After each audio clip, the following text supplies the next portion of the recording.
Magandang gabi o araw po sa inyo. Ako po si Melba, taga rito sa Sitio Malantaw, isang baryong napaliligiran ng kagubatan at bundok sa bihirang mapuntahan ng mga taga-bayan.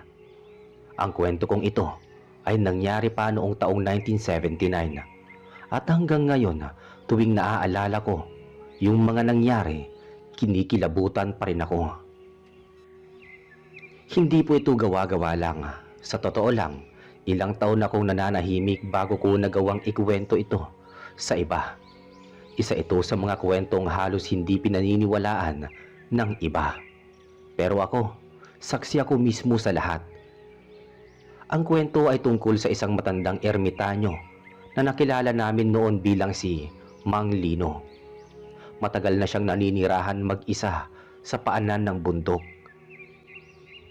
Isang lugar na halos 2 oras paakyat mula sa pinakahuling bahay sa baryo namin.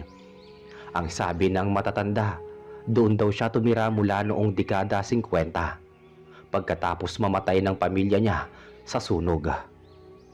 Simula noon, naging tahimik siya at halos ayaw nang lumabas o bumaba sa baryo.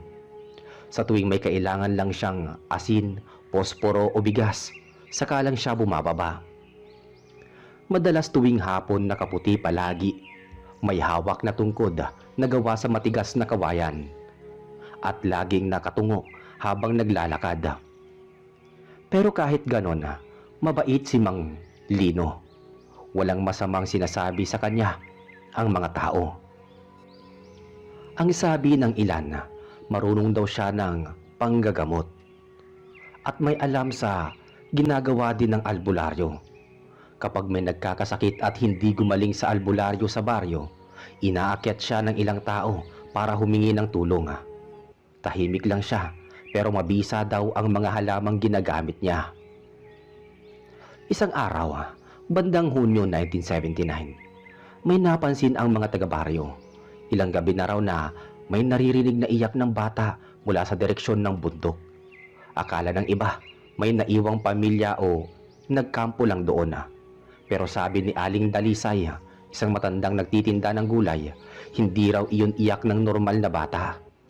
Parang humahaba ang tunog at minsan parang umiiyak sa ilalim ng lupa. Hindi yan basta-basta iyak lang. May sisidlan niyang sigaw. Parang may laman ang boses, sabi ng matanda. Pagkalipas ng ilang araw, bumaba si Mang Lino sa baryo. Dala ang isang batang babae, mga 6 o 7 taong gulang lang siguro. Maputla, marumi at parang takot na takot. Dinala niya ito sa tindahan ni Kapido para bumili ng bigas, tuyo at sabon. Ito pala ang bago kong kasama sa kubo, sabi ni Mang Lino sa may-ari ng tindahan. Anak mo ba yan? Tanong ni Kapido. Hindi, inampong ko. Natagpuan ko siya sa may batis, gutom na gutom at umiiyak. Tahimik lang ang bata, nakatingin sa lupa, wala man lang imik. Anong pangalan mo, iha? Tanong ni Kapido sa bata. Hindi sumagot ang bata. Tinawag ko na lang siyang Rosa, sabi ni Mang Lino. Wala naman siyang maalalang pangalan eh. Mula noon, tuwing bumababa si Mang Lino, lagi niyang kasama si Rosa. Lagi nakasuot ng luma pero malinis na bestida. Hindi nagsasalita pero palaging nakatitig sa mga tao na parabang pinag-aaralan ng bawat isa. Ilang linggo ang lumipas, napansin ng mga taga-baryo na tila hindi tumatanda ang itsura ni Rosa. Sa halip, parang mas nagiging maputi, mas kumikintab ang balat at lalo pang gumaganda. Baka alaga yan ng diwata, biro ng iba. Pero si Aling Dalisay, iba ang hinala. Hindi yan. May kakaiba sa batang yan, lalo na sa mga mata niya. Parang may kumikislap na pula kapag gabi. Isang gabi habang nagbabantay si Mang Turing, ang tanod ng baryo, may narinig siyang kakaibang ingay mula sa bakuran nila. Parang may hayop na kumakaskas sa bubong. Pag-ahon niya ng tingin, Nasulyapan daw niya ang isang maliit na anino. Hindi hayop, hindi rin tao. Nakaluhod sa bubong at parang may kinakain. Nang tumingin daw ito sa kanya, nakita niyang maliit lang pero may mata na kumikislap na parang nagbabaga. Kinabukasan, nakita nilang patay ang baboy ni Mang Turing. Butas ang tiyan, ubos ang laman loob. Siguro yung mga ligaw na aso lang. Sabi ng iba, pero si Mang Turing nanginginig ng nagkwento. Nako, hindi yun aso. Tao ang ngugis, pero parang bata. Mula noon nagsimula ng kabahan ang mga tao. Lalo na't sa mga sumunod na gabi, may mga manok na nawawala, may kambing na natatagpo ang tuyo ang dugo, at sa may sapa, may mga bakas na maliliit na paa. Parang paa ng bata pero may kuko na mahaba, sabi ng isa na taga-baryo. Noong isang araw ng linggo, bumaba ulit si Mang Lino sa baryo. Mag-isa lang siya. Nasaan na yung batang kasama mo? Tanong ni Kapido. Natulog, nilagnat kagabi. Sagot ni Mang Lino, pero napansin ng mga tao parang may pasa sa braso si Mang Lino at may gasgas sa leeg. Kinagabihan, may mga batang naglalaro sa tabing ilog nang may nakita silang maliit na nilalang na nagtatago sa likod ng puno. Parang bata pero nakabaliktad ang paa. Nang makita silang mga bata, tumakbo ito ng mabilis. Mabilis pa sa aso paakyat ng bundok. Kinabukasan, dumating sa baryo si Aling Pasing, galing sa kabilang probinsya. Taga-Sisyo Lawin daw siya. Mga 3 bayan ng layo. Nag-usap sila ni Kapido nang mapatingin siya sa isang larawan sa dingding ng tindahan. Larawan iyon ni Mang Lino noong binyagan ng anak ni Kapido. Kasama si Rosa. Bigla raw namutla si Aling Pasing. Yan yung bata. Yan yung anak ng kapitbahay namin. 3 buwan na siyang nawawala. Ayon pa rito, napatingin ang lahat sa isa't isa. Baka magkamukha lang, sabi ni Kapido. Hindi. Siya yun, pero patay na siya. Nakita namin ang bangkay niya sa ilog. Walang laman ang tiyan. Pagkatapos ng pagkakakilanlan ni Aling Pasing kay Rosa, kumalat ang balita sa buong baryo. Patay na daw yung batang yun. Kung ganun, ano yung kasama ni Mang Lino? Ngunit walang gustong umakyat sa bundok para alamin. Takot ang mga tao, lalo na't gabi-gabi, naririnig nila ang mahihinang yabag mula sa kagubatan. Minsan ay parang tawa ng bata na humahalo sa hangin. Si Mang Lino sa kabila ng mga usapan, tahimik pa rin sa kubo niya sa taas ng bundok. Ngunit simula ng araw na umamin si Aling Pasing na patay na ang batang kamukha ni Rosa, nagsimula na ring makaramdam ng kaba si Mang Lino. Noong gabing yun, habang nakaupo siya sa labas ng kubo, may hawak na lamparang langis, napatingin siya kay Rosa. Wala ito sa banig nito. Tumayo siya, tinawag ang pangalan ng bata. Rosa, saan ka na naman pupunta ng ganitong oras? Tahimik ang paligid. Ang tanging narinig niya ay ang huni ng kuliglig at ang mahinang agos ng tubig sa batis. Lumakad siya papunta sa likod ng kubo kung saan nakasampay ang mga pinatuyong dahon ng sambong at yerba buena.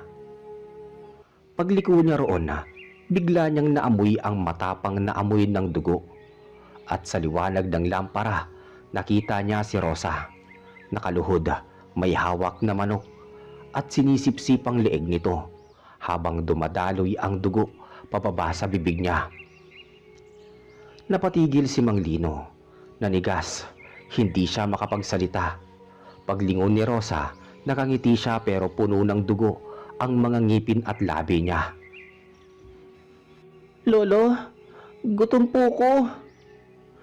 Napatras si Mang Lino. Nanginginig ang kamay niya habang itinataas ang lampara. Rosa! Bago pa niya matapos, biglang tumakbo si Rosa papasok sa kubo. Mabilis na parang hangin. Kinabukasan, walang imik si Mang Lino. Tinakpan niya ng kumot si Rosa habang ito'y natutulog.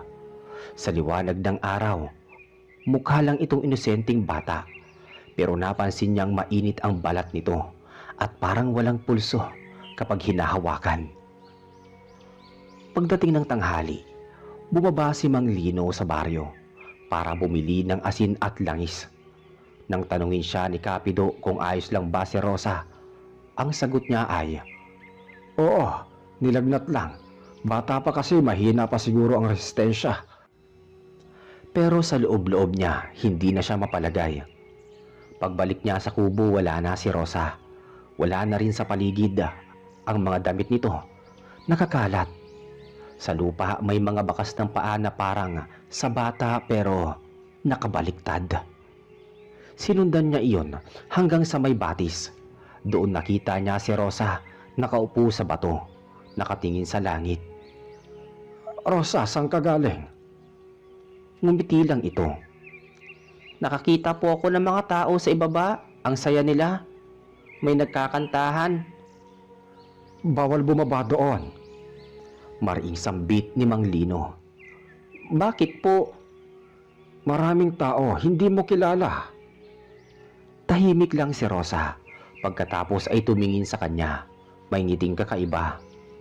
Hindi naman ako natatakot sa tao eh. Mas takot sila sa akin, Lolo. Hindi alam ni Mang Lino kung anong ibig sabihin noon Pero nang tumingin siya sa mga mata ng bata, nakita niyang may bahid ng pula ang mga yon. Parang sinag ng apoy sa loob ng mata. Simula noon hindi na nakatulog ng mahimbing si Mang Lino. Gabi-gabi naririnig niya si Rosa na lumalabas ng kubo ng tahimik. Tapos ay bumabalik bago sumikat ang araw. Isang madaling araw, sinundan niya ito. Tahimik lang siyang naglalakad sa ilalim ng liwanag ng buwan hanggang sa marating niya ang gilid ng kagubatan. Doon nakita niyang si Rosa ay nakaluhod sa tabi ng isang baboy ramo. Kagat ang tiyan nito at dinidilaan ang dugo na parang uhaw na hayop. Diyos ko! Mahinang sambit ni Mang Lino. Napalingon si Rosa at sa sandaling yon, malinaw na nakita ni Mang Lino ang anyo nito. Mahaba ang dila, mahaba ang kuko at pumapayat habang kumakain na parabang hinihigop ang laman loob. Nang tumigil ito, bumalik ang anyo. Batang babae ulit, maputla pero inosente ang tingin. Lolo, bakit po kayo gising? Hindi nakasagot ang matanda. Nanginginig siya habang tinitignan ng bata. Kinabukasan, nagsimula na siyang magdasal sa lumang orasyon na natutunan niya pa sa kanyang ama. Alam niyang hindi ordinaryo ang batang ito, pero hindi niya rin kayang patayin o itaboy. Napamahal na ito sa kanya. Baka may awa pa ang Diyos sa kanya. Baka kaya siya dinala sa akin, may dahilan. Bulong ng matanda sa sarili. Lumipas ang ilang linggo. Lumala ang mga kaganapan sa baryo. May nawawalang mga alagang hayop gabi-gabi. May mga bangkay ng manok at baboy na walang laman loob. Isang gabi, may bata ring nawawala. Anak ni Mang Turing, ang tanod. At sa tabi ng sapa, natagpuan ang sapatos ng bata, puno ng dugo.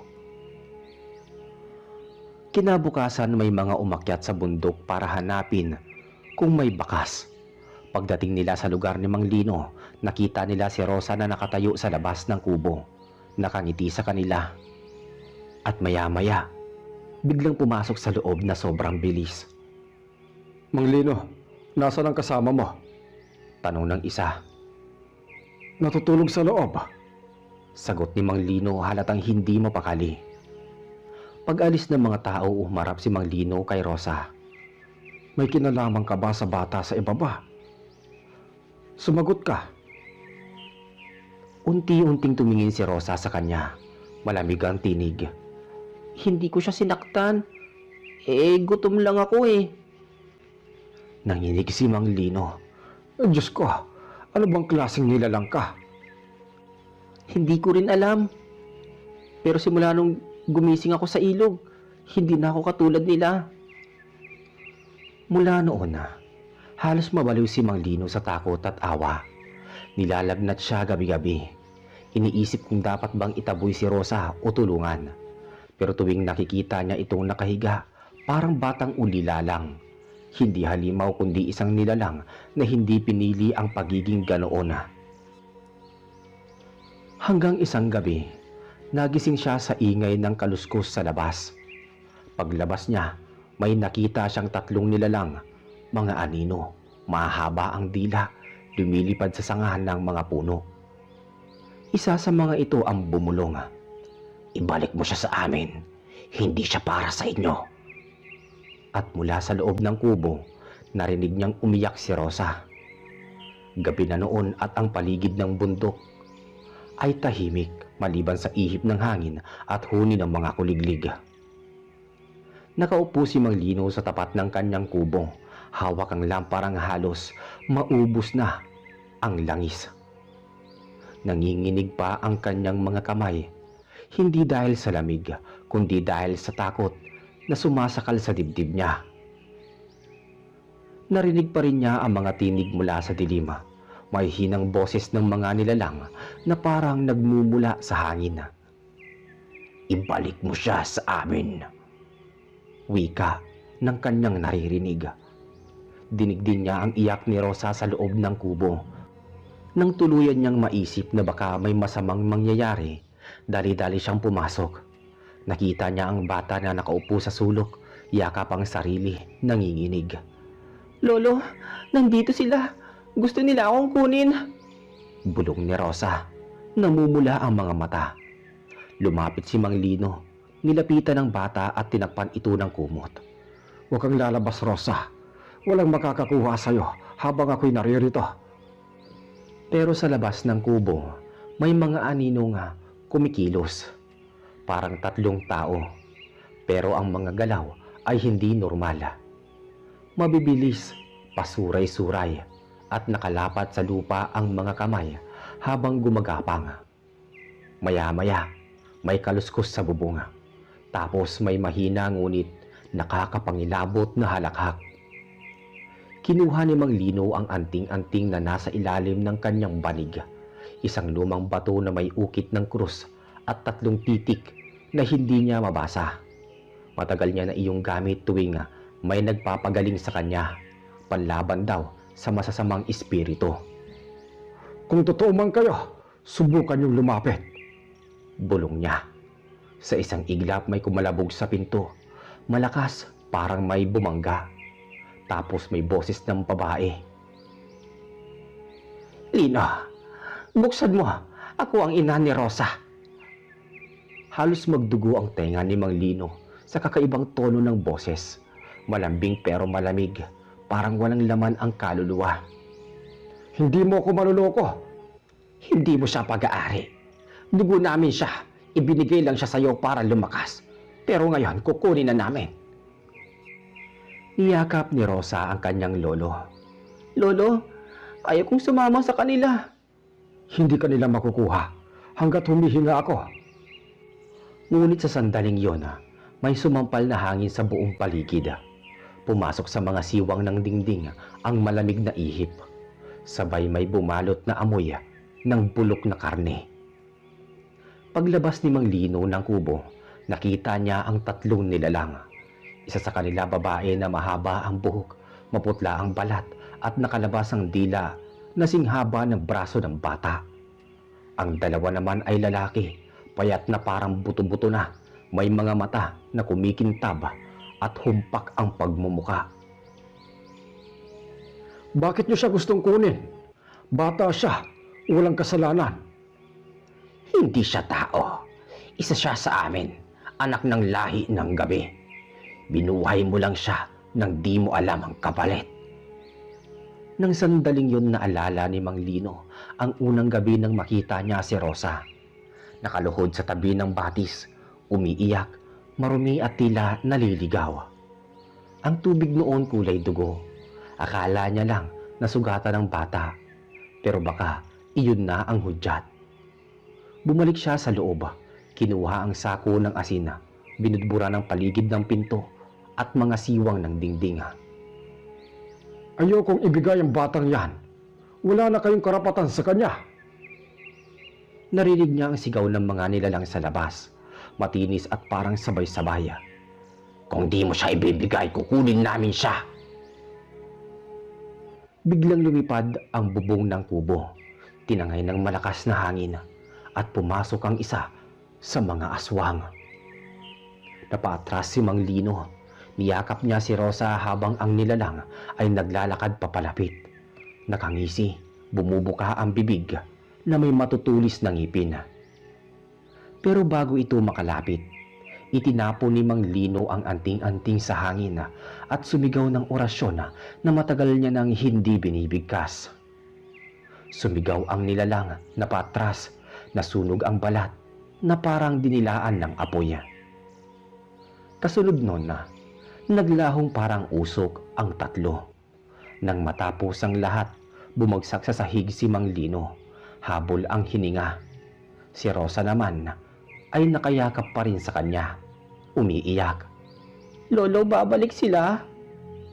Hindi sila titigil hanggat hindi nila ako kinukuha. Bulong ng bata. Pagkaraan ng ilang araw, nagpasya si Mang Lino na ibaba si Rosa sa baryo. Hindi naligtas sa bundok, pero pagdating nila sa paanan ng daanan, napansin ng mga taga-baryo ang kakaibang itsura ni Rosa. Mas payat, mas maputi, at sa liwanag ng araw parang aninong naglalakbay sa ilalim ng balat niya.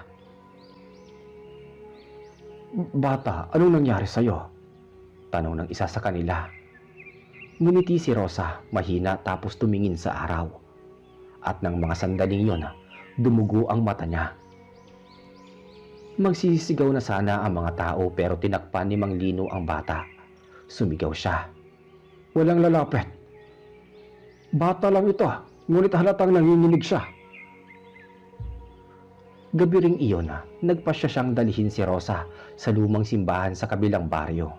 Baka sakaling may pari na makatulong. Naglakad sila ng ilang oras, dala ang lampara. Sa daan panay ang tingin ni Rosa sa langit. Parang may naririnig. Lolo, hindi mo ako mailalayo sa kanila. Manahimik ka, Rosa. May dugong kagaya ko sa dugo mo. Napatigil si Mang Lino. Anong sinabi mo? Kaya mo ako naririnig, kaya mo ako nakikita. Nang makarating sila sa simbahan, sarado na ang pinto. Ngunit sa gilid nito, may nakasinding kandila at isang matandang lalaking nakaitim na sutana, si Padre Simeon, ang pari ng kalapit na baryo. Anong kailangan ninyo? Tanong ng pari. Padre, tulungan niyo kami. May nilalang na gustong kunin ng batang ito. Tinitigan ni Padre Simeon si Rosa, tapos ay napaatras. Hindi siya ordinaryo. Alam ko, pero bata siya, Padre. Maawa kayo. Lumapit ang pari, hawak ang krus. Nang idampi niya ito sa noo ng bata, uminit ang hangin at sumigaw si Rosa. Demonyo! Hindi mo dapat dinala yan dito, Lino. Hindi siya demonyo. Isa siyang bata. Ngunit sa harap nila, unti-unti nagbago ang anyo ni Rosa. Lumabas ang mga pangil, humaba ang dila at pubutok ang mga ugat sa braso. Nangangalit ang hangin sa loob ng simbahan. Lolo, tulungan mo ko! Niyakap siya ni Mang Lino kahit mainit ang balat nito, kahit nasusunog siya sa bawat haplos. Hindi kita iiwan, kahit ano ka pa. At sa sandaling yon, nagliwanag ang buong simbahan. Parang may pumunit na apoy mula sa langit. Nang tumigil ang liwanag, si Rosa ay nakahandusay sa lupa, walang malay. At sa labas ng simbahan, naghihintay ang tatlong nilalang. Nakangiti, nakamasid. Madilim ang buong paligid ng lumang simbahan. Tanging mga kandila lang sa altar ang nagbibigay ng liwanag. Nanginginig ang mga apoy sa bawat ihip ng hangin. Nakahandusay si Rosa sa sahig. Maputla, walang malay, at may bakas ng paso sa balat. Si Mang Lino, nakaluhod sa tabi niya, hawak-hawak ang kamay ng bata. Padre, tulungan niyo po siya. Namamanhik na sabi ni Mang Lino, nanginginig ang tinig. Si Padre Simeon naman, matanda at may halong takot sa mga mata, ay humakbang palapit, hawak ang krus at bote ng banal na tubig. Hindi ko alam kung kaya ko pa ito, Lino. Kung totoo ang paniniwalaan ko, ang bata ay nasa pagitan ng dalawang daigdig. Kalahating tao, kalahating nilalang ng kadiliman. Pero may kaluluwa pa siya, Padre. Naririnig ko pa siyang umiiyak tuwing gabi. Tahimik lang ang sandali ng simbahan. Sa labas, unti-unting dumidilim lalo kahit walang ulap sa langit. Ang buwan na kanina'y maliwanag, ngayon natatakpan ng itim na ulap na parang usok. Sumunod ang malamig na hangin at ang halakhak ng tatlong nilalang mula sa kagubatan. Padre, nandyan na naman sila. Sa ngalan ng Diyos, sa Diyos na makapangyarihan sa lahat, sinasaway ko kayo, mga anak ng kadiliman. Huwag kayong lalapit sa tahanan ng Panginoon. Ngunit sumagot ang boses mula sa labas. Boses ng babae, malalim at parang dalawang dila ang gamit. Hindi mo kami mapipigilan, pare. Anak namin yan. Ang dugo niya ay sa amin. Sumabog ang pinto ng simbahan at pumasok ang malamig na hangin kasabay ng tatlong nilalang. Mga aninong hugis tao pero naglalakad na parang hayop. Ang una, ang babaeng mahaba ang buhok, lumapit kay Rosa. Rosa, gising na. Umuwi ka na sa amin. Hindi ka na babagay rito. Nanginginig si Mang Lino. Tumayo siya, humarang sa pagitan nila. Hindi mo siya anak. Niligtas ko siya mula sa ilog na nilamon niyo ng dugo. Hindi mo siya niligtas, Lino. Ibinuhay mo lang muli ang gutom niya. Tugon ng babae. Muling nagliwanag ang mga mata ni Rosa. Dahan-dahan siyang bumangon. Lolo, ang sakit ng ulo ko. Ngunit habang nagsasalita, humahaba ang kanyang kuko at nagbabago ang boses. Rosa, labanan mo yan. Huwag kang magpapadala. Umiiyak ang bata. Ayoko, Lolo, pero gusto kong kumain. Gutom ako. At bago pa siya mapigilan, tumalon siya sa isa sa mga nilalang at sabay nilang sinunggaban ang isa't isa. Halimaw laban sa halimaw. Nagsigawan ang mga ibon sa labas ng simbahan. Bumagsak ang mga sanga ng puno at yumanig ang lupa. Si Padre Simeon nagdasal ng malakas hawak ang krus, habang binabasa ng banal na tubig ang sahig. Sa ngalan ng Ama, Anak at Espiritu Santo, palayasin ang kadiliman.